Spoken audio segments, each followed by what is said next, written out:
Recently, I put together a few reminders about excellent customer service, things that I could do and that I know I should do and maybe have forgotten about or gotten away from for one reason or another. I'll share them with you. I hope they help you. Well, number one was just to be a good listener. We teach this all the time. Take time to identify customers' needs by asking questions, concentrating on what they're really saying, maybe some of the emotion behind what they're telling you. Listen to their words, their tone, their body language, and a little bit about how they feel. Try not to make assumptions on what you think is going on. If you're wondering, just ask.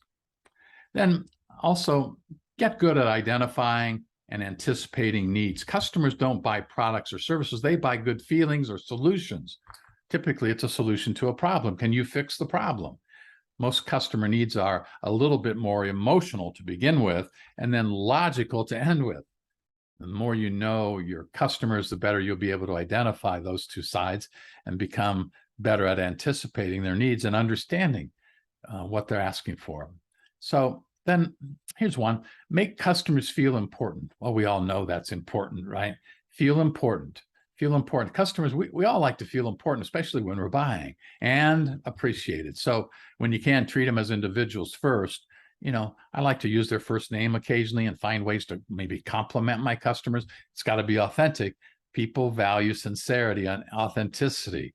So, and that can create a good feeling and perhaps help it add to the relationship and build trust.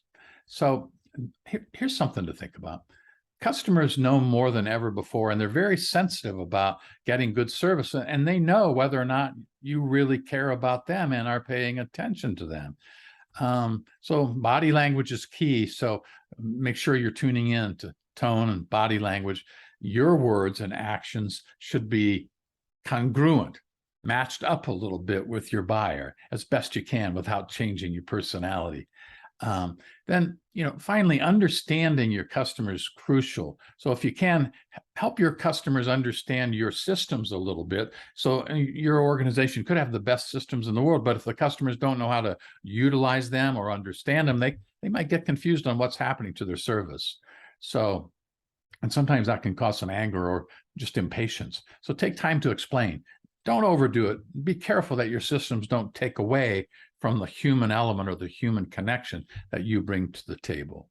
Oh, and finally, the power of yes. When your customers have a request, if there's any possible reasonable way you can do it, figure it out and say yes, maybe figure it out later, but you can always figure out something that you can do.